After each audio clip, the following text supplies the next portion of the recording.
Could you please state, just for the record of the tape, your name, please? Frank Longinotti.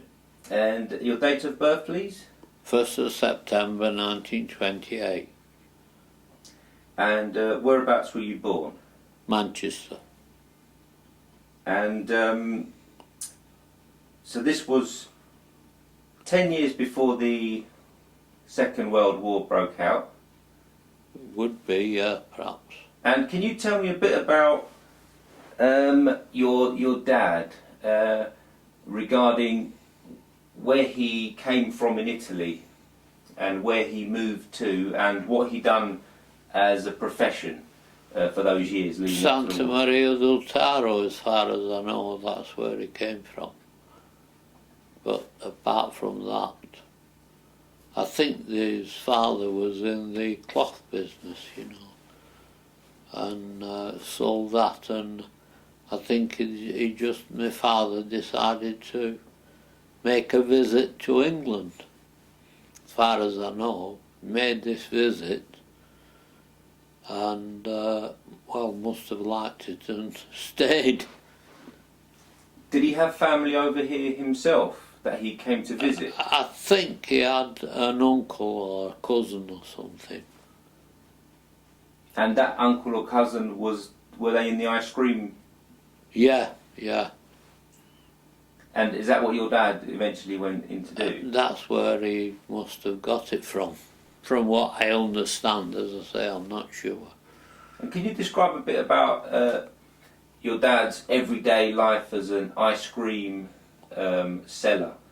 Well, as I say, I would be too young to know as an ice cream maker. I suppose he made it and then went in the horse and carts to sell it. In which area of Manchester? This wasn't in Manchester, this was somewhere else. Ancoats we lived, that's where he was stationed. But then afterwards... Oldham Road, Ancoats. And then you moved from Ancoats to Haywood. And as far as you know, your dad was one of the few Italians there making and selling ice cream? Yeah. Okay. And by this time, you'd moved to Haywood and your dad had married? No, he married before he moved to Haywood.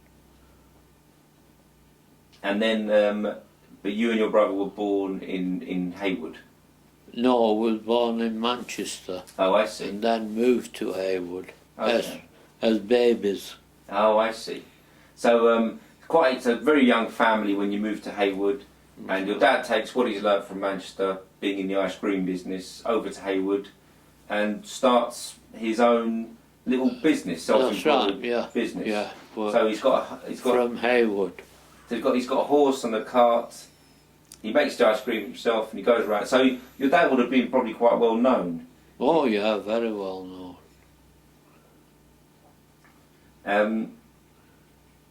And you were at school at the time?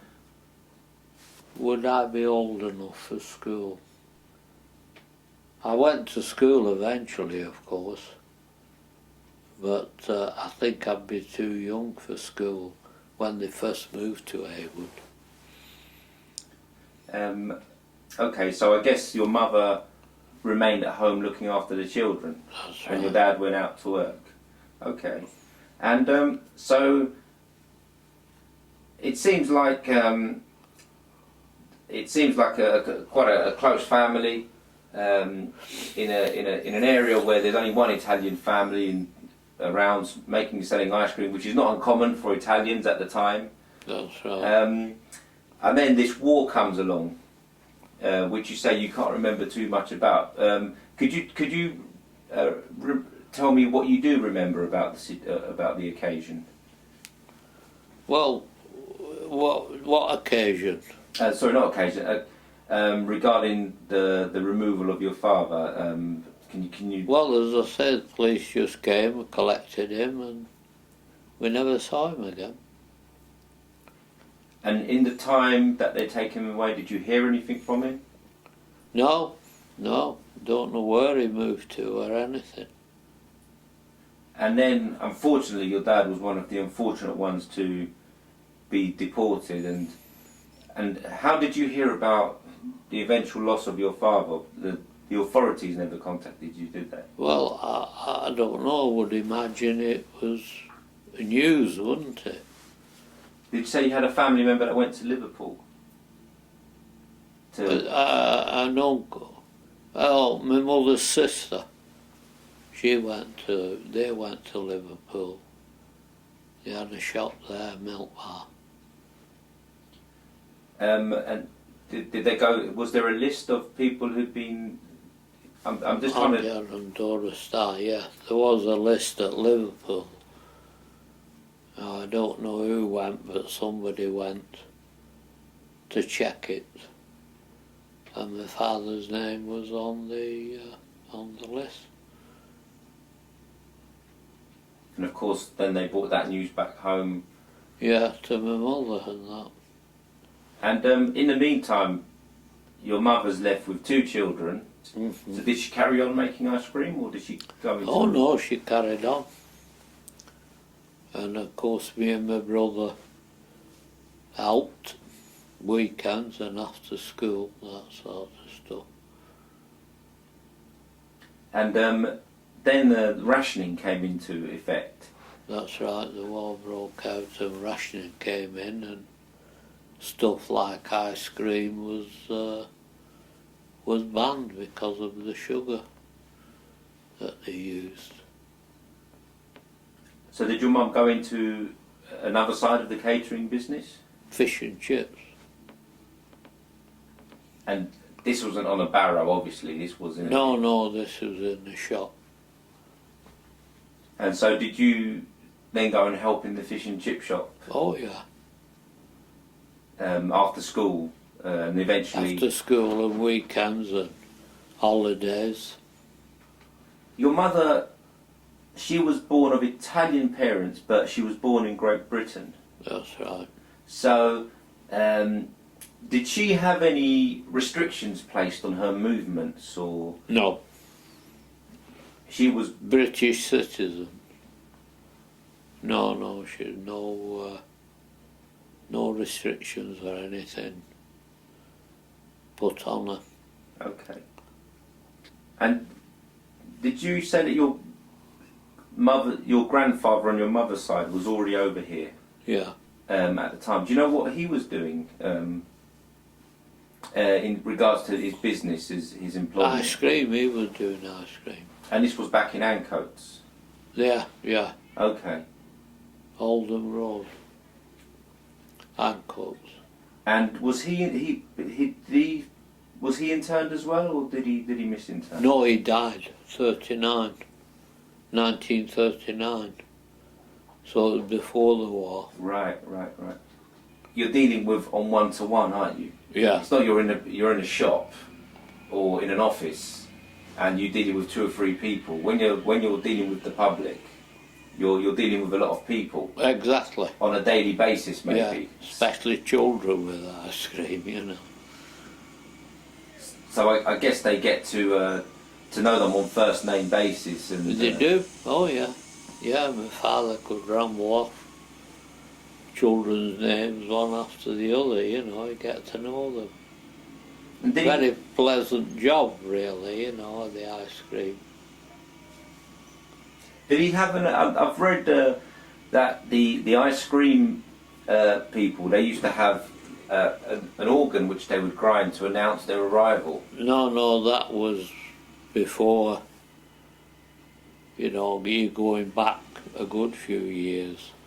But then, of course, they modernised to more modern systems. Without a horse? With a horse. Oh, right. Oh, I see. That was Horse modern. and cart. Yeah, the vans came in later. I don't know what year the vans came in. So before the horse, would he have just pushed it by hand? No, I don't think he had that stage. He was at the horse stage. Where would he keep the horse? The stables behind the pub. There was a pub just a bit higher up, and it had stables at the back, and the poor fella didn't use them, so my father used to stable there. What was the name of the horse? Prince was one, and a piebald called Tommy, two. And would it take two horses to pull the... No, he must have employed somebody, two carts. Oh, he had two carts? Yeah. Oh, I see, right. So he's quite an industrious chap, your dad. Very, yeah. Two's better than one, obviously. You've got twice the selling capacity. That's right. And can you describe to me what these carts looked like? They had a roof, of course, and then some had windows at the front, protect you from the rain and the weather. And then, of course, the back was closed in. That had doors at the back, but the sides were open, so you could serve the customers. It must have been quite a nice sight to see this horse and cart pull into the town. Oh, yeah, quite a colourful affair, They used to dress the horses up and all that, Where was the best place to sell ice cream? What part of the town?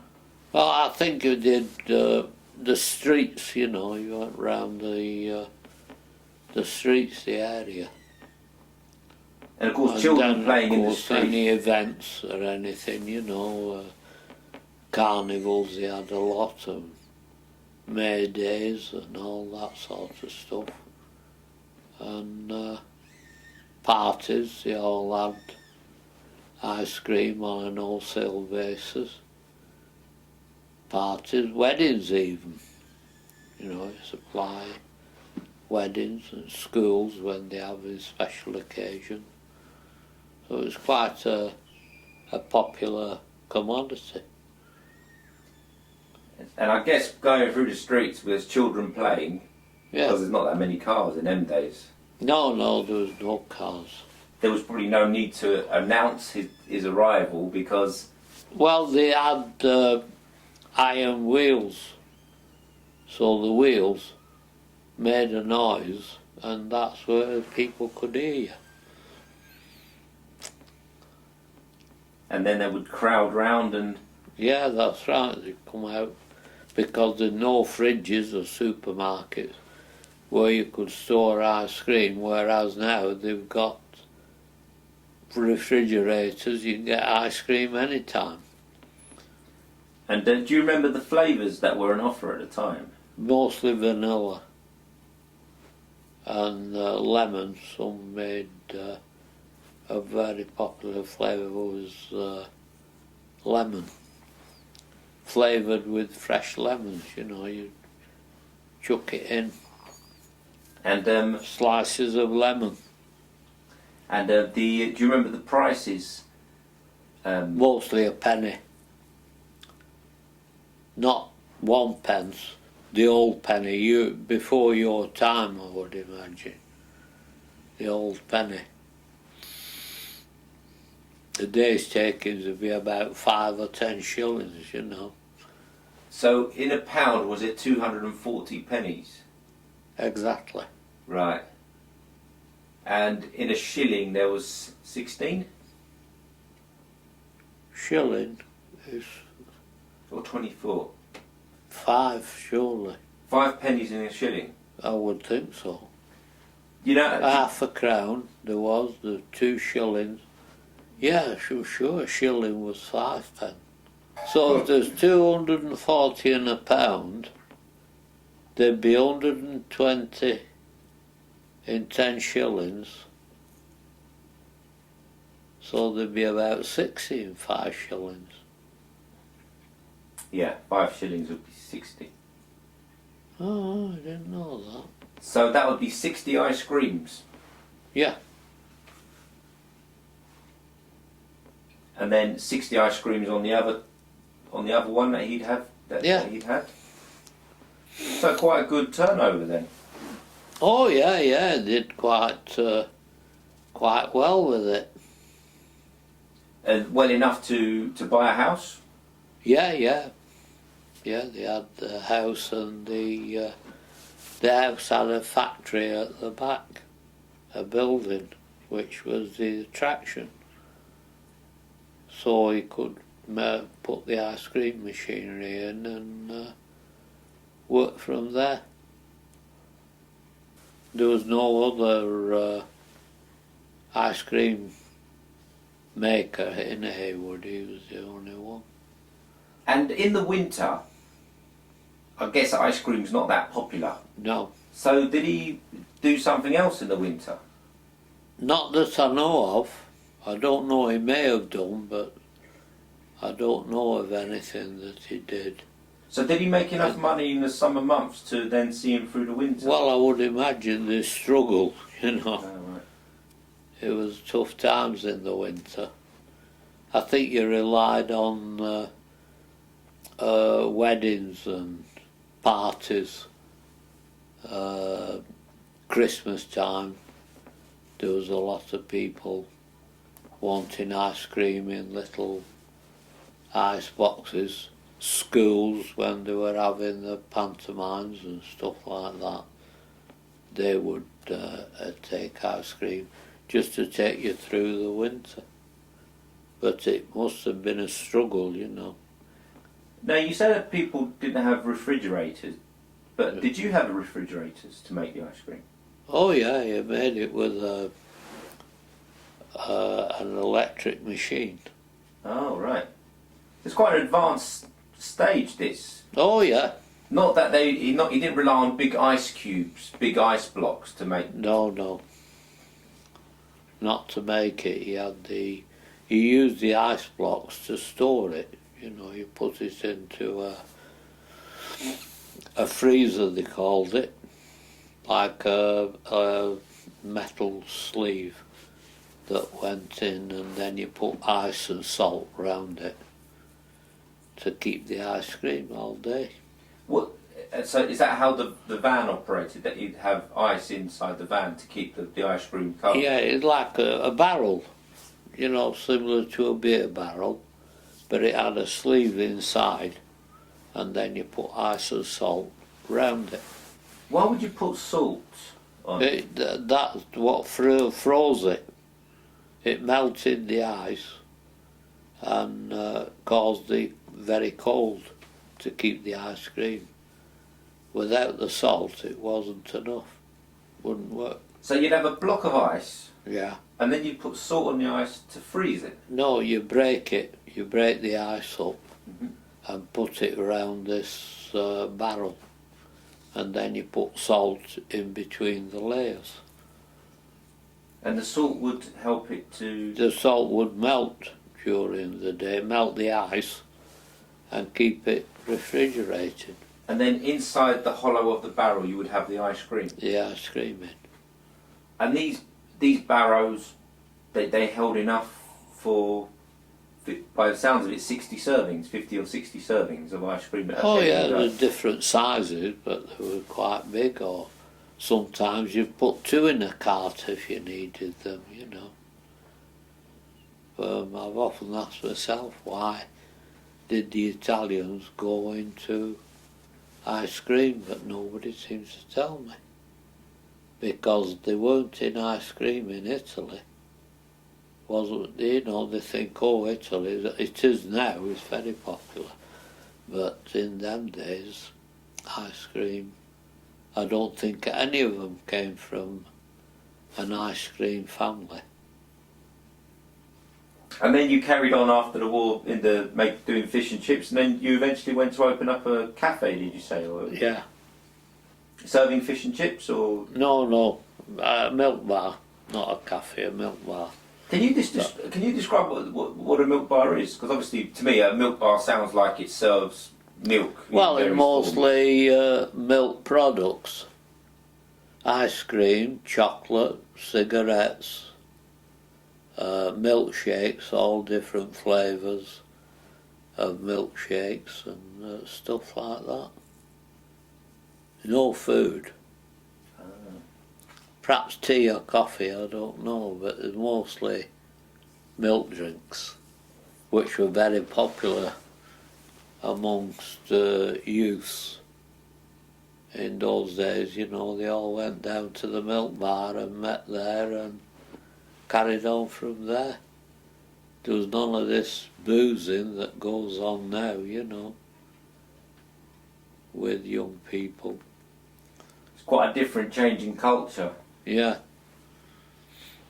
It's very difficult to get drunk on milk. Definitely. No, it did you good, you know. It was perhaps penny or tuppence for a milkshake. Put a blob of ice cream on the top.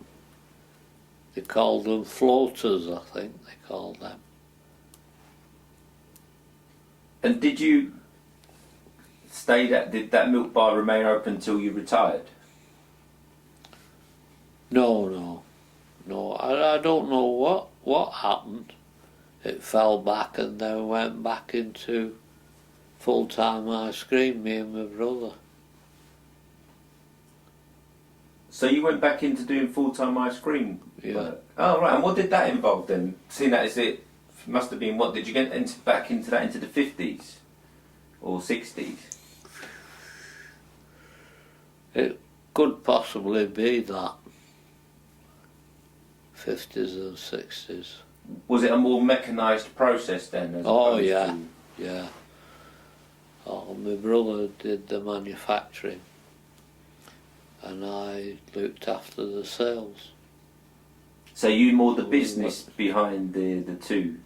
Well, yeah, we got on very, very well together. And you were the salesman, and he was in the production. Yeah, he did the production and I looked after the sales. Okay. So it's quite a successful partnership then. Yeah, very well done. Well, every time I'll eat an ice cream now, I'll think of you and all the Nice good work. of you.